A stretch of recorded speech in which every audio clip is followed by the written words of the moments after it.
I just flew in last night from Ireland, and I was there with the Peace and Neutrality Alliance for Ireland and the Irish Anti-War Group. And I'll just quickly mention this because you know, the U.S. military hands are everywhere, and Shannon Airport in Ireland has been used over the last 10 years as a transit point for U.S. military going from the United States into Afghanistan and Iraq, and over 2 million U.S. servicemen and women have transited at that airport. Many people in Ireland feel their government has sold out this whole issue of neutrality, which is in their constitution. Neutrality by allowing the United States to go through there. They feel so strongly about it that they have actually gone out onto the runway and the taxiways and beaten up some of our airplanes. Yeah, they have. Non-violent hammers they use to whack those things, and of course the U.S. military says it causes millions of dollars of damage, but when they were taken to court, two different sets of people, the Irish people in the jury said, you have every right and responsibility. This is a neutral country and those planes should not be there even though our government's letting them, so go ahead and beat them up. And they didn't serve 1 day in jail, not 1 day in jail, yeah.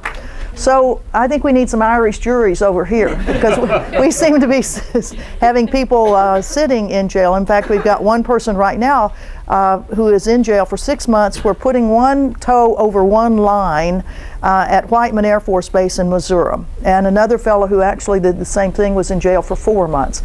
So the system is telling us, the people, don't dare protest these things. We're going to throw you in jail and make a real example out of you.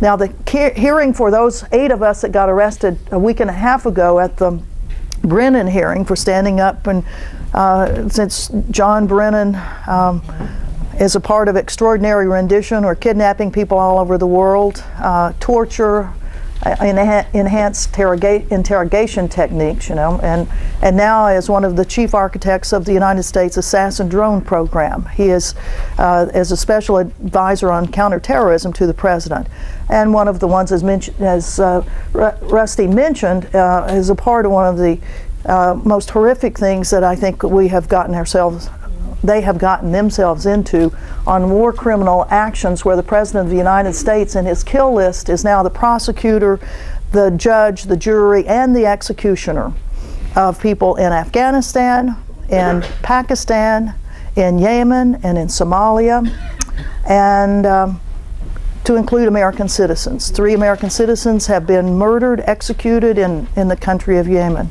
I'm going to do a quick little run through. I know you all have had many programs here on drones before. In fact, Nick was here last year with Medea Benjamin, and then Medea was also here a couple of weeks ago at the Culture Project. So I suspect most of you all know the story of the drones themselves, but what I want to focus on is some of the issues, or some of the things are just now arising for us because there's been so much outcry, and there has been a lot of citizen activism in our country. Newspapers are starting to take notice of it. We're getting more publicity on television, and even the United Nations has now appointed a special rapporteur on civilian casualties of drones. And in fact, when I was in London on another trip, which was a month and a half ago, I went to the press conference that Ben Emerson, who is the UN Special Rapporteur, had, where he said that in the next 4 months he'll be investigating civilian casualties caused by drones, there are 3 countries mainly that are causing civilian deaths by drones. And also militant deaths too, but how our government classifies who's a militant and who's a civilian is one of the great questions for us all. The 3 countries that are killing people with drones are the United States, the UK, and Israel. Those are the big 3. There have been drone attacks in other countries that are that don't seem to be recognized. The United States actually did a drone attack in the Philippines that killed 8 people 3 years ago. Abu Sayyaf, you know, the Muslim militant group in the island of Mindanao. How many knew that? How many know that we have a new drone base that's being built in Australia? Yeah, and now just this week a new drone base going to be built in the country of Niger. Niger. U.S. drones that have been used in Libya, Tunisia, Mali. What's happening in North Africa, we should be prepared to raise your voices. U.S. drones are going to be used all over the place. The French Minister of Defense just this week said, I can't believe we the French don't have any drones. We're having to rely on American drones. We should have our own drones because we're going to be a part of what the British are now calling a generational war. Generational wars in Africa. In the places, though, that the United States is directly involved in right now, in Afghanistan, Pakistan, Yemen, and Somalia, just this week again, we're getting more information from our own country, from our own legislators. Just today, here is a little article. Senator Lindsey Graham, South Carolina. 2 days ago, he was speaking to some Rotary Club or some civic group down in some little town in South Carolina, and all of a sudden he started talking about drones, and he said, and the United States has killed 4,700 people with our drones. Well, this is the first time any government official has ever said anything about the numbers of casualties, militant or civilians. It's the first number. Well, it appears that his office is not taking any phone calls from the hundreds of people, probably starting with Barack Obama, saying, Lindsey, what are you doing telling our secrets? Maybe we'll have to treat you like we're treating other whistleblowers. Bradley Manning. Maybe old Lindsey Graham, if he's telling these secrets. You know, this is really interesting. 4,700 people, 4,700 people that Lindsey Graham says that the United States is killed by drones. We have statistics, and I'll hand out a little thing that comes from the Bureau of Investigative Journalism. I don't know if I've got enough for everyone. I've got 40 copies of it, so if maybe you all could share and look at them. These statistics come from, you all want to, the Bureau of Investigative Journalism, which is in London. But they have probably the most accurate figures on the number of drone attacks. In Pakistan, I was in Pakistan with the Code Pink delegation in September of last year, late September and early October. We had 32 people that went to Pakistan to challenge our government's policies, the assassinations of Pakistanis. Anywhere from 2,400 to 3,200 Pakistanis have been killed in the last 8 years. We, the United States, have targeted assassinations. That's the kill list that the President does every Tuesday, where the 16 intelligence agencies that we have give him a list of names and the criteria or the information they have, the evidence that shows that he should pick them to die that week. And then the President makes some sort of calculation, and we still don't know this because the executive part of our government is not letting the legislative or the judicial branches of our government know much about these drone programs. And in fact, as a part of the confirmation hearing for John Brennan, one of our senators, Wyden from Oregon, wrote quite a letter to John Brennan saying, we've been asking the CIA for answers on all these questions of drone strikes in Pakistan and Yemen and Somalia, and you haven't given us any information. And the President hasn't been giving us any information about the criteria that you all have set up for him to use. And let me just read just a couple of things. Specific questions regarding the President's authority to use lethal force against Americans. Just even Americans, you know, the 3 Americans that have been killed in Yemen. How much evidence does the President need to determine that a particular American can be lawfully killed? Does the President have to provide individual Americans with the opportunity to surrender before killing them? What standard is used to determine whether it's feasible to capture an American?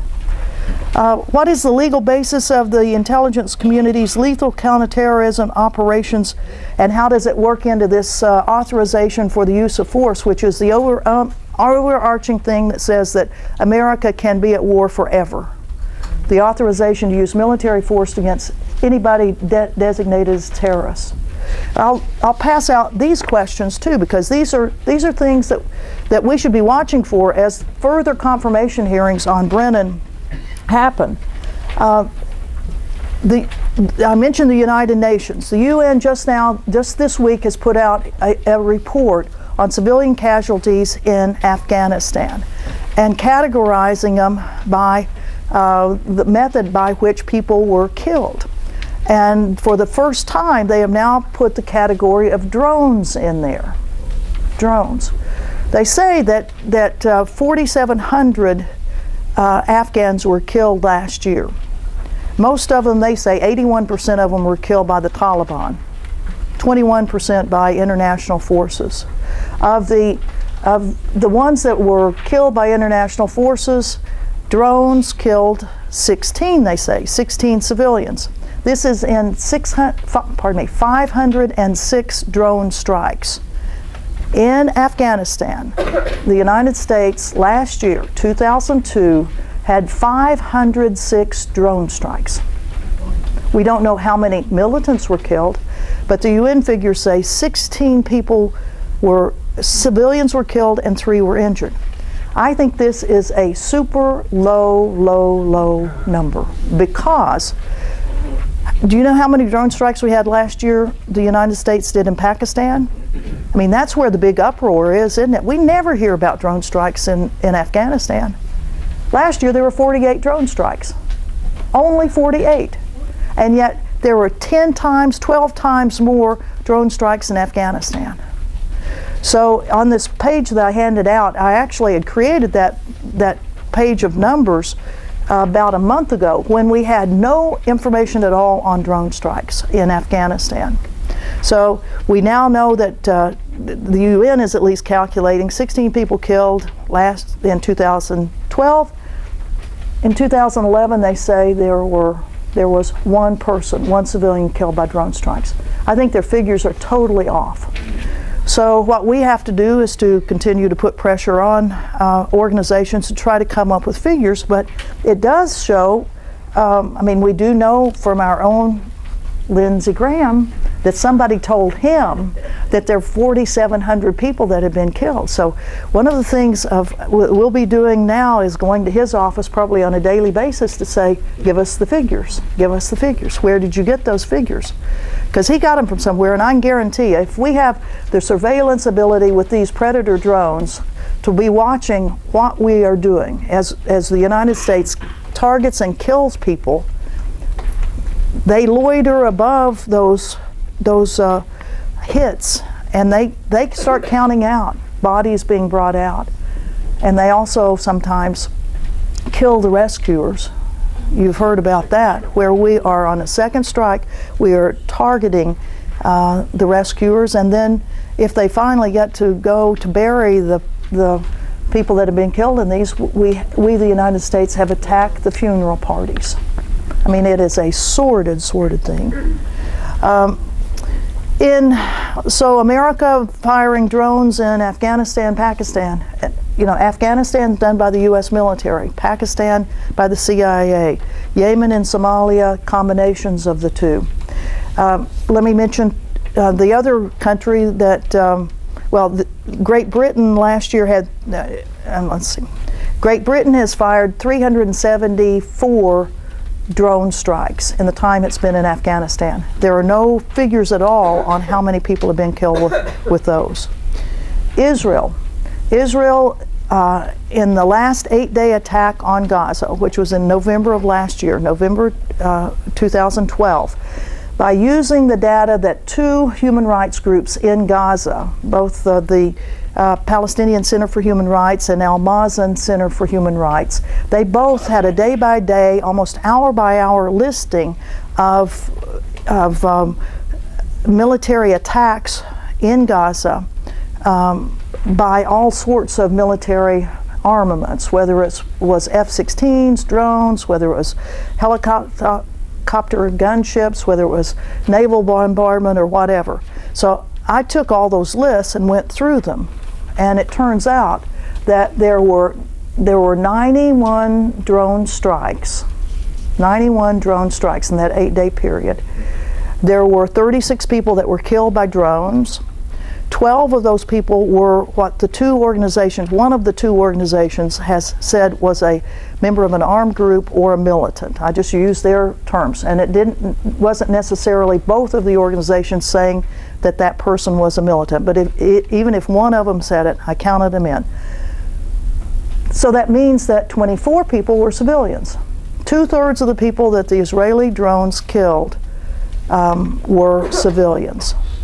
So this whole idea of civilian casualties is very important, and I'm glad the UN is starting to work on that, because as we see with drone technology and the proliferation of drones, that there are all sorts of countries that are starting to get drones. And what's good for one's good for the other one. That's the way they feel about it. The Iranian military was able to bring down one of our most secret drones somehow. Hacking, that's right, hacking. Hacking into, what is it? Charades here. They were able to bring down one of our most secret drones, and one can be assured that they're reverse engineering that thing. The Chinese have 25 different drones. The Israelis are the second most prolific drone manufacturers in the world, the United States being the first. Israel has about 15 different kinds of drones. The United States is still the highest seller of drones, as well as all other military armaments. The United States sold $1 billion worth of drones to NATO countries last year. Israel has sold $100 million worth of drones to Russia alone. So these drones are going everywhere, and we have sold them to Mexico. Mexico has some of ours. They're all over the place. And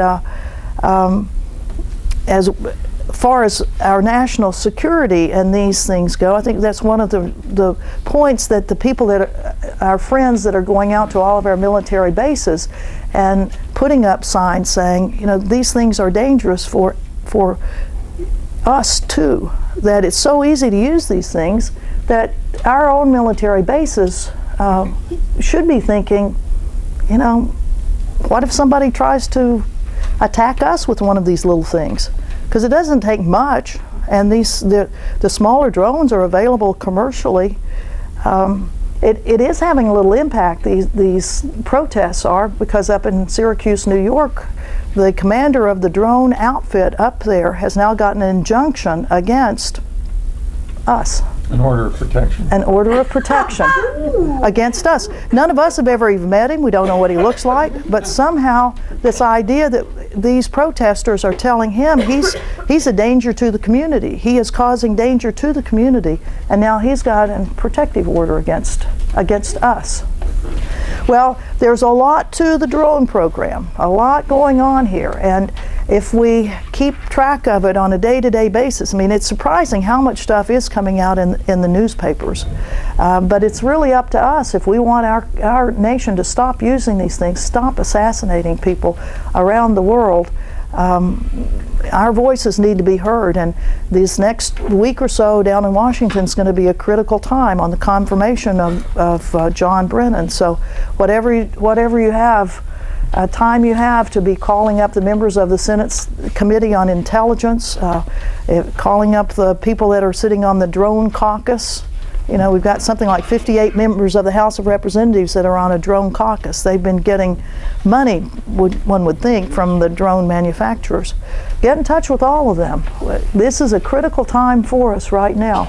If we want to stall this drone program that now trains more Air Force pilots or operators, more drone operators are being trained in the U.S. Air Force than we have fixed-wing planes, pilots for fixed-wing planes. So it's the weapon of choice now for the U.S. military and for the CIA. The CIA, a non-military intelligence agency that is now one of the biggest drone operators in the world.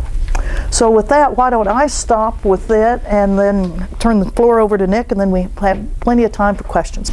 So our next speaker is somebody that I have just met. Actually, some of you probably met him last year. It's Nick Moturn, who's a journalist and a political organizer for 30 years. Was in the U.S. Navy, was in Vietnam, 1962 to 1963. Has been a journalist, then he was a writer for the U.S. Senate Select Committee on Nutrition and Human Needs, and a lobbyist for Bread for the World, and then he organized speaking tours in the U.S. on U.S. involvement in Africa for the Mary Knoll Fathers, and actually as part of that he visited war zones in Ethiopia, Mozambique, as well as Israel and the West Bank. And I think most recently been doing really amazing grassroots work around drones. Right here in this country. So I think your work, which was initially maybe not getting so much attention, is now assuming really special importance, and it's really great to have you here. Yeah. So, thank you. Yeah. I'd like to remain seated if I could.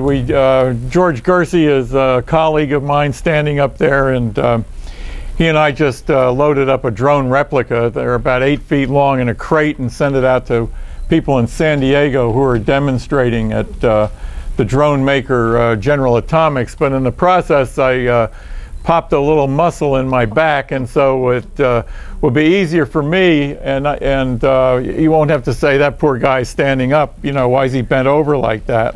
A victim of a drone. Yeah, of my own drone. I know.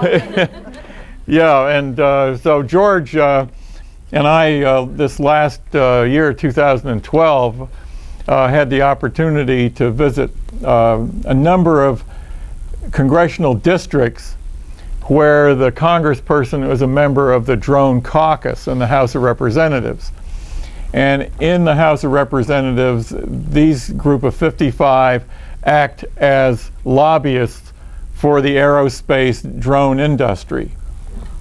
Later on, I'm going to mention something about L3 communications. The War Resisters League has been focusing on L3. They're very much involved with the drone industry. I wanted to ask if most people have their paper and pencil out, because I'm into paper saving, and I'll give you a few things just to note down as we go along. It was a long drive down here today because of the traffic, and you know, I guess it gave me a chance to think as well as be irritated. And I really wonder when we go out to this type of get-together and listen to these various things, in a sense, why do we do that?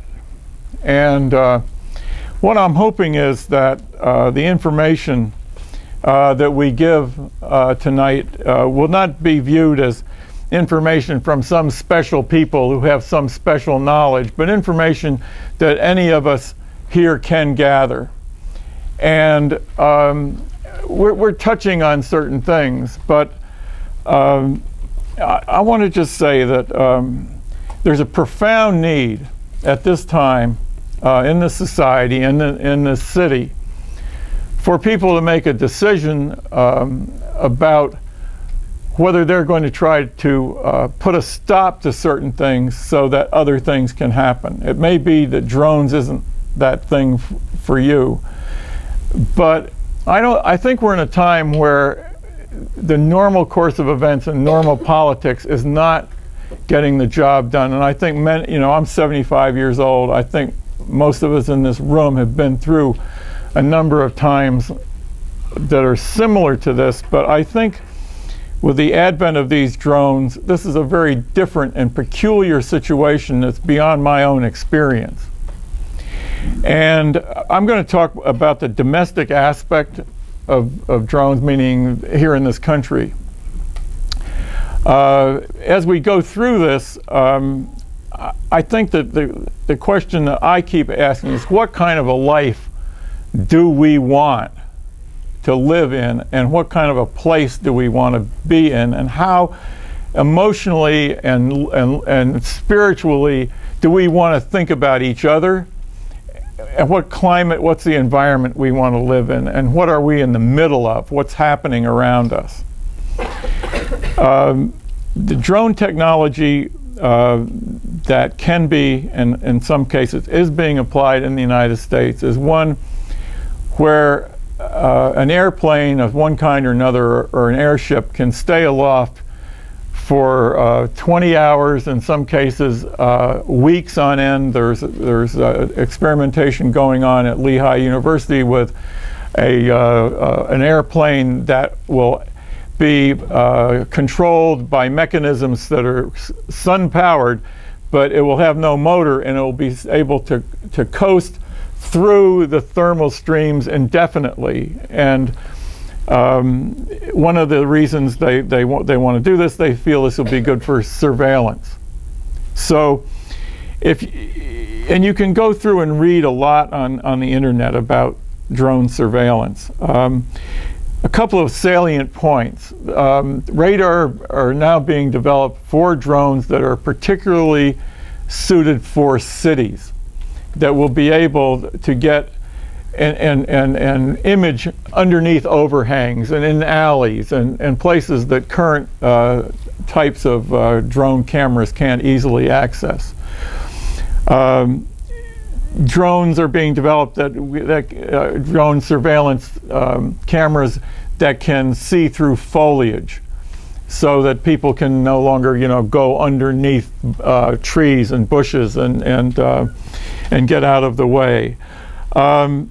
You have a situation where we can anticipate drones talking to each other, drones being able to be given images of your face, sent out into the neighborhood where you live, and be told to kill you. The decision to kill you will be made by the person putting your image into the machine that will direct the drones, and they will communicate with each other when they find you. There are imaging systems now that can cover 5 square miles at a time, so that in your community, it's not just if you're being followed, everyone in your neighborhood will be watched. Anyone in a small town will be watched. And this isn't something that's in a comic book. There are papers on the internet, there are news stories on the internet that speak to these things and other things. So we're in a situation in our country where we can be treated in the same way that the United States is treating people in other countries with similar but more primitive technologies. So these things do exist at this moment. Second thing is that there's a Congressional Research Service report that came out last fall. Very, very important report that has to do with is the law adequate to handle drones in relation to our right to privacy. And there's a very, very important sentence in this report. The sophistication of drones, I'll fill in the blanks there. The sophistication of drones means that they have the ability to break down any practical privacy safeguard. So the writer of this report, and I don't know if you know, the Congressional Research Service operates out of the Library of Congress, and their sole obligation is to report to members of Congress on these matters of let's say, curiosity about very fundamental things. So the writer of this report really came to the conclusion that there are no legal precedents that will guarantee your protection in the face of drone technology. So this is a completely open field where people will be watched, their rights will be violated, they will try to go to court to protect themselves from whatever situation they have found them or been found in. But if we go to the Supreme Court or we go to courts of appeals for questions about these things, and the national security interest in any way fades into the picture, that person is not going to prevail in the court, and the rights of the drone are going to be asserted over and over again. There's a report by the General Accounting Office on the progress of introducing drones into U.S. general airspace. And I'll get to that in a minute. But the important part of this General Accountability Office, is what it's called now, report is that there is within the federal government no agency now dealing in any way whatsoever with the law around privacy or the First Amendment with respect to drones. That means that even though the courts haven't, got a precedent to deal with on this, even though the Congress introduced this and passed this law with no debate and no hearings, putting the drones into airspace, there is no agency within the federal government, the Department of Justice or the Federal Aviation Administration or anybody else, who is prepared to set rules right now about how these things will be used. At the same time, you have the Department of Homeland Security giving grants to police forces to put drones into our streets. So we have a federal government that you would say, oh, well, gee, they're really confused, and gosh, wow, they don't even know what they're doing here. You could also argue that they know very, very well what they're doing here. And if you look at this white paper that came out, where the president hopes to have a pardon, ahead of time. It's very clear that our government believes that they have the perfect right to kill Americans whenever and wherever they are viewed to be problematic. And the drone is something that obviously has precipitated this white paper, and then suddenly it's covering everybody in this country. Now, I don't know what kind of neighbors you have, but I've got neighbors who were happy to see George Bush get out of office because they felt like he was watching us. And now that he wasn't watching us anymore, without any basis for feeling like that he was watching us other than Dick Cheney and the Patriot Act.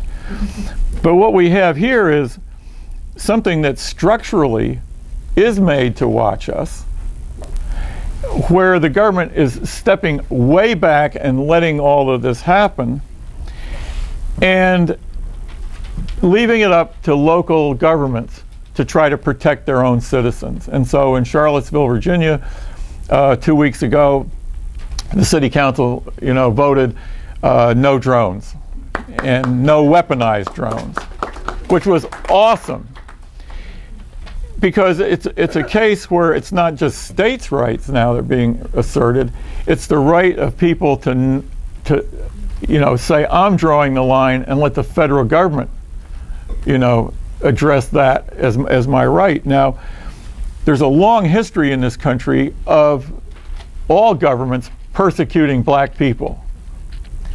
And so the sense of paranoia, the sense of fear, the sense of abuse, the sense of constant harassment is nothing new in the United States.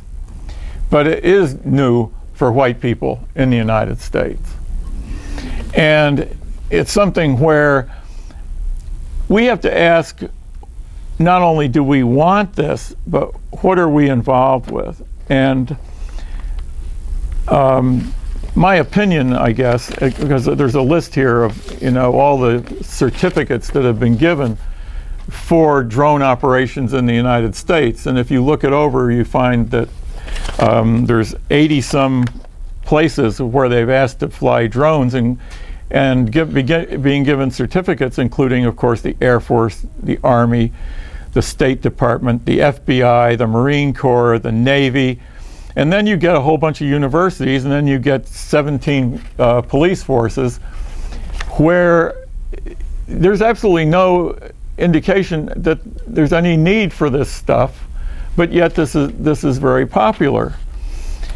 So I've been trying to figure out what the overall situation is, and the only thing I can figure out is that the United States is involved continually in colonial adventures of trying to go someplace and grab somebody's resources. It's how we got here. We stole the land.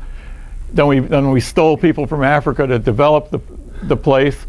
And we constantly are going to other places to grab things that we think we need for this industrial society.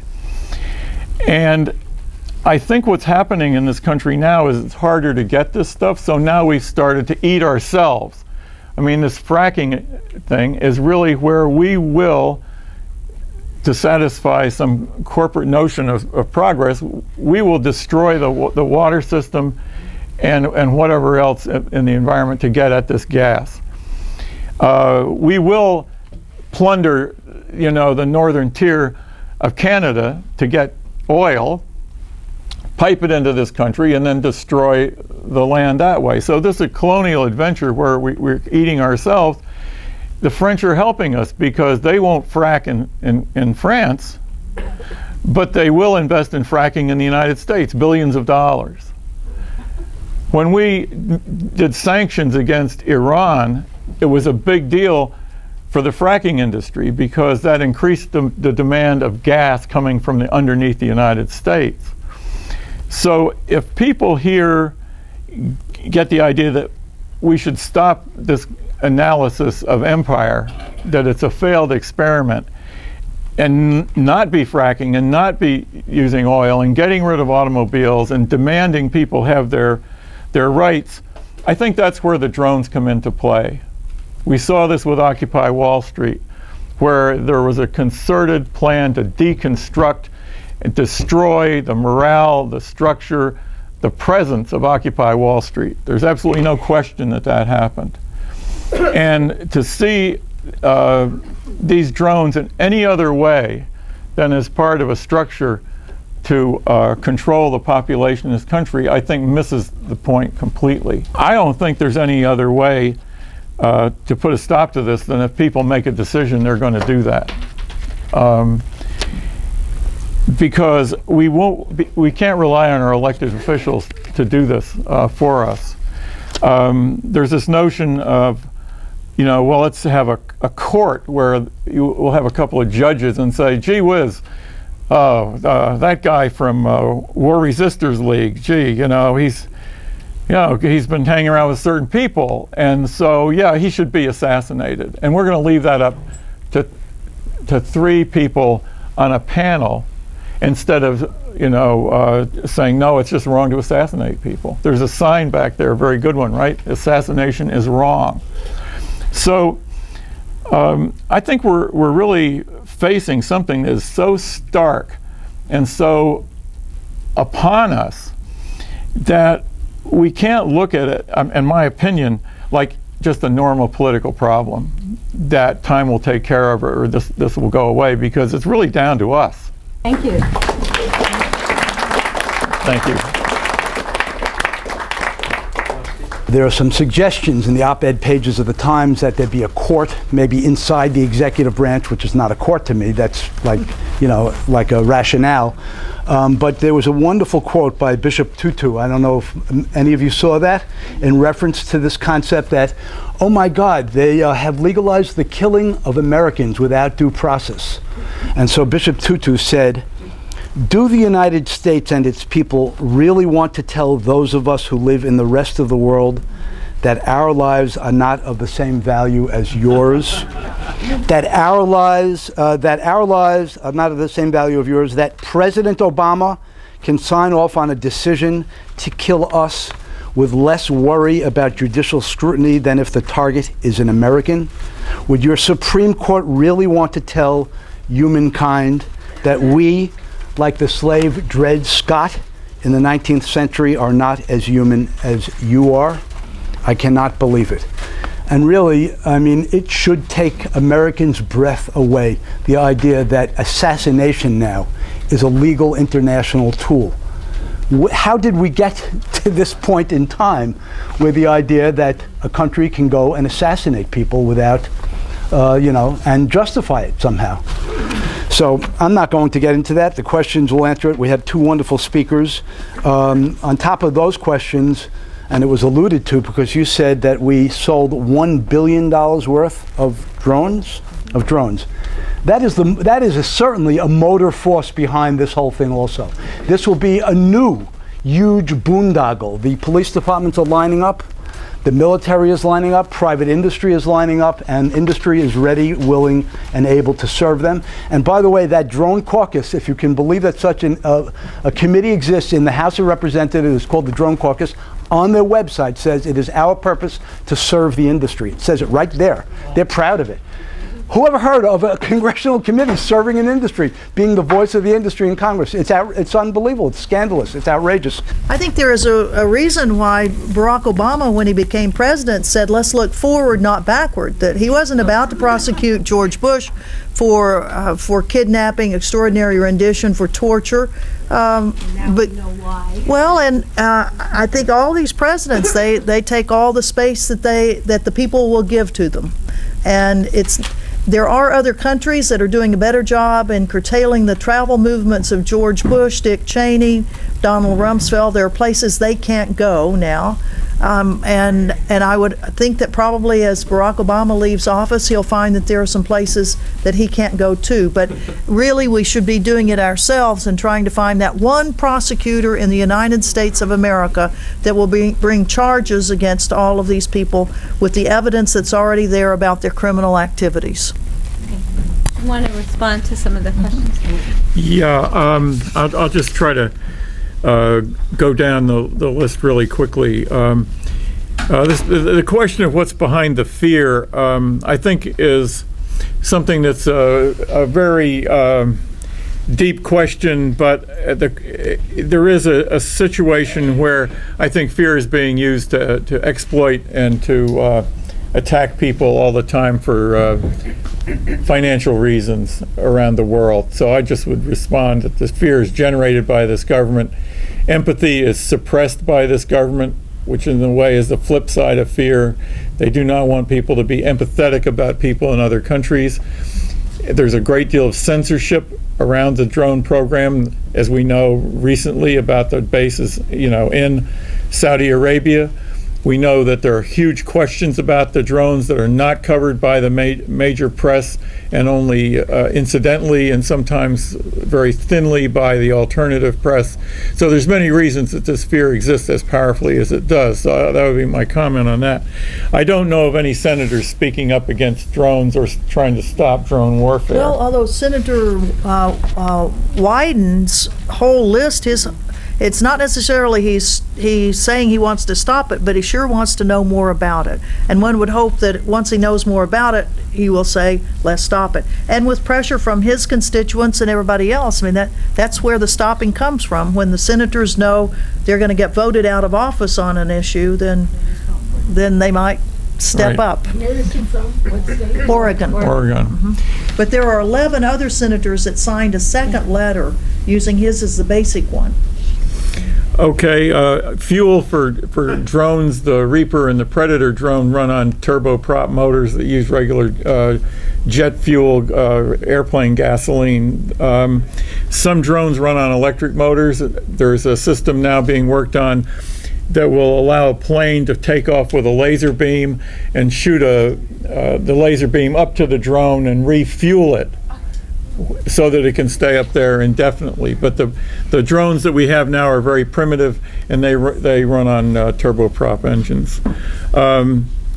Companies that make these, General Atomics makes the fuselage wings and whatever. It's a privately held company in California for the Reaper, Predator, and then there's a Predator 3 that's a regular jet-powered plane. But components for these are made by many companies. The Reaper has components made by L3 Communications here in New York, their headquarters in New York. Boeing Corporation makes part of the control mechanism. Honeywell makes more than thermostats. They make the turboprop motor. There's a list of those companies that we could send you. As far as the whole idea of how to respond, I should say, if you look on the website nodrones.com, you'll see that there's something called April Days of Action.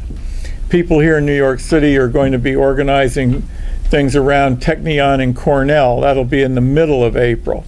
The beginning will be organized around manufacturers, so it could be L3 will pop up, but I know there are people here from War Resisters League, and I will ask them to speak about March 19th and what you're planning at L3 at that time. At the end of the month, there'll be base actions all around the country. The big one in New York will be in Syracuse at Hancock, and we're urging everyone to go to that. So please look on the website NoDrones, K-N-O-W, drones.com. Like, gee, I want to know about drones.com. And there's a whole list of those April Days of Action and places where people are posting the actions they're doing around the country. And so the question you raise about who makes these will be addressed, because companies are peppered all over this country making little bits and pieces. Research peppered all over this country making little bits and pieces. Drone bases all over this country and growing more. Now there's going to be one in Buffalo as well as Syracuse. There's going to be one in Pennsylvania. They're proliferating as a jobs as well as a repression program. I think those were the main points. I'm not sure if they're going to disappear eventually if we keep working, but that's besides the point as far as I'm concerned, because for me, I have to do what I have to do that I think is wrong. My question is, do you think it's worth some of our time doing what they did in Charlottesville? Right. Going to the New York City Council, if you think that would be helpful. I don't know if it would go through, but maybe it would help to educate people if we spent some time doing it. It is important to go to the city councils. Not only did Charlottesville get a moratorium on drones, but the city council of Seattle last week told their police department that they had to sell back the drones that they had purchased. The city council only found out about it because citizens tracked this down and went to city council and said, hey, nobody ever discussed this with us, the people. And the city council went, well, the police didn't discuss it with us, the council. So they've told them to sell them off. I think it's really important that we go to all of our cities and do that. And on the education, yes, 80% of Americans say these drones are just fine. But they don't really, they buy the government spiel on this thing, that it makes our country safer. We don't have to have boots on the ground. We can kill people without endangering any of our own soldiers. But I would say the evidence is there that these drones are killing our soldiers. If you look at the numbers of Americans and NATO forces that were killed last year in Afghanistan, there were more of those killed by friendly forces, by Afghans on that green on blue. And if you really look at who the Afghan soldiers are, many of them are from the militias of the warlords that are on the border areas. And I would submit that many of them know people and families who these drones have killed, and that's one of the reasons that we're seeing the weapons turned right back on our own servicemen and women. You look at another statistic in another country, in Pakistan, 95% of the people in Pakistan say these drones are horrific, that they are killing their Pakistanis. And if you think of what happened here in New York City, in Manhattan 2 years ago, where a Pakistani American from Connecticut put some explosives in his car and drove it to Times Square and left it. And if it hadn't been for a vigilant hot dog guy on this corner who kind of keeps track of everything and told the police, you better check this car, it's been there too long. If they hadn't checked it, that thing would have blown up. And the young man said the reason that he wanted to wreak damage on America was because of the damage those drones were doing to people in Pakistan. So it's coming back on us right now. The danger is there because we're using these things. And just because Americans think it's making us safer, I think if the evidence is showing it's not. And if you could just take I'm sure you could take more than a few minutes to talk about your visit to Pakistan, because you were not allowed in, I think, into South Waziristan, but you were able to meet with Pakistanis from those areas, and if you could share a little bit of that. Yes, in October, Code Pink Women for Peace organized a delegation to go to Pakistan, and the delegation was hosted by a Pakistani lawyer by the name of Shahzad Akbar, who has filed law cases in Pakistan against the United States government on the deaths of Pakistanis from these drones. One of the cases caused the CIA station chief in Islamabad to have to leave the country very quickly because his name was outed in this lawsuit. The organization that Shahzad works with, including Reprieve out of the UK, has funded the purchase of small cameras to give to people in North and South Waziristan so they can take pictures of these drone strikes. We ourselves went on a bus trip with the Pakistani politician, former cricket star Imran Khan, who is one of the Pakistani politicians, one of the only ones that is really taking the Pakistani government to task on its tacit approval of the United States killing Pakistanis for them. So Imran Khan hosted us too, and the delegation went as far as the border of South Waziristan. But at that point, the Pakistani government put big containers across the road so the convoy couldn't get across it into South Waziristan. It is dangerous, and even though Imran Khan said that he had the agreement of all the factions of the Taliban that they wouldn't shoot anybody if you went in there, it is a dangerous area, and the government couldn't guarantee no one was going to get hurt, and Imran Khan couldn't guarantee it. But we did meet people from South Waziristan, only men, because the women of South Waziristan culturally just don't come out to see foreigners. Even we would have loved to have talked to Pakistani women from the villages, just women to women, but they said that was not possible for us.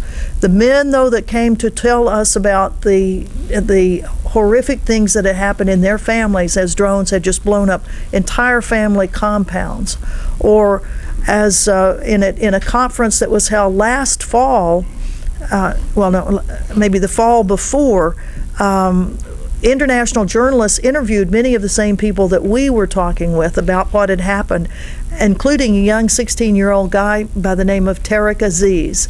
He didn't speak English, but he was a very personable guy, and with a little translation, he captivated everyone about the story of his uncle and his cousin that had been killed by the drone.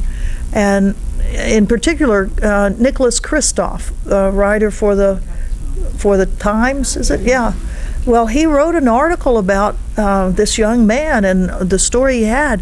Well, the young man went back to South Waziristan or North Waziristan after that conference in Islamabad.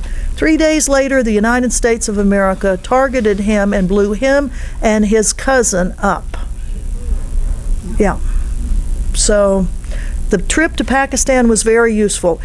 We had front page coverage every single day that we were there, because how many delegations of Americans ever go to Pakistan to rail against the American government? None. We were it. And it was really remarkable. Well, I guess it's not remarkable. The people of Pakistan really appreciated that we were there on their behalf to say no to these drones. Thank you. The point about the going to the city council, I think, is very, very important. The city government needs to know that the people here won't tolerate being watched. Very often, legislation is put forward to say there can be a warrant now issued so people can be watched with a drone through a warrant. The technology of the drones are so powerful and wide.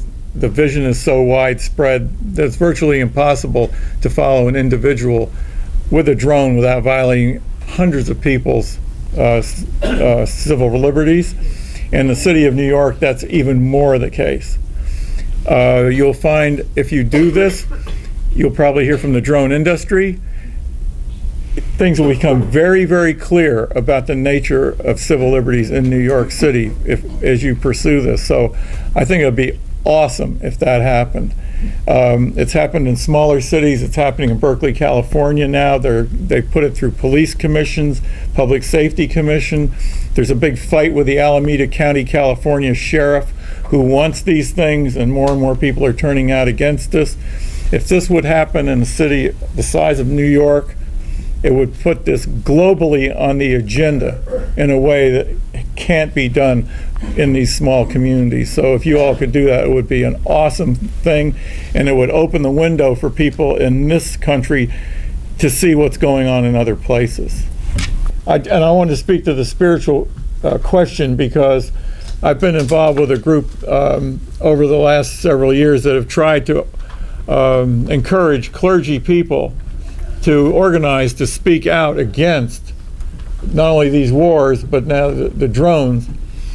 And that's been very, very difficult to achieve. And so if people and the friends could get together and make these kind of statements and speak out to this as a spiritual matter, I think it's a very, very important thing to do. Those populations who have had drones flying over them for long periods of time, like the people in Gaza, like the people in Afghanistan, the people of Pakistan, all are developing post-traumatic stress conditions. When we were in Gaza, Johnny Barber, somewhere back in here, he and I and 20 people went to Gaza right after the last attack on the Israeli attack on Gaza, and the stories of people that were telling us, that you can hear these things all the time. And in fact, we were out in one village, and the farmer went, "Listen," and you could hear,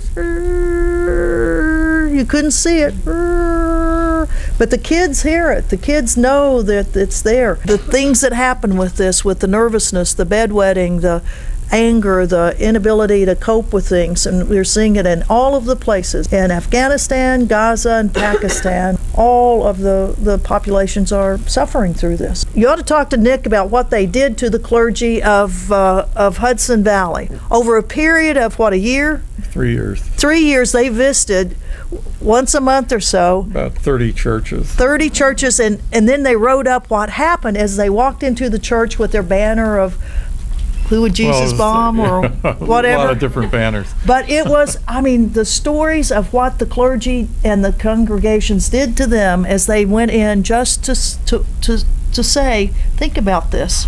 So I'm proud of you. Well, thank you. They got thrown out of more churches than I've been thrown out of jail.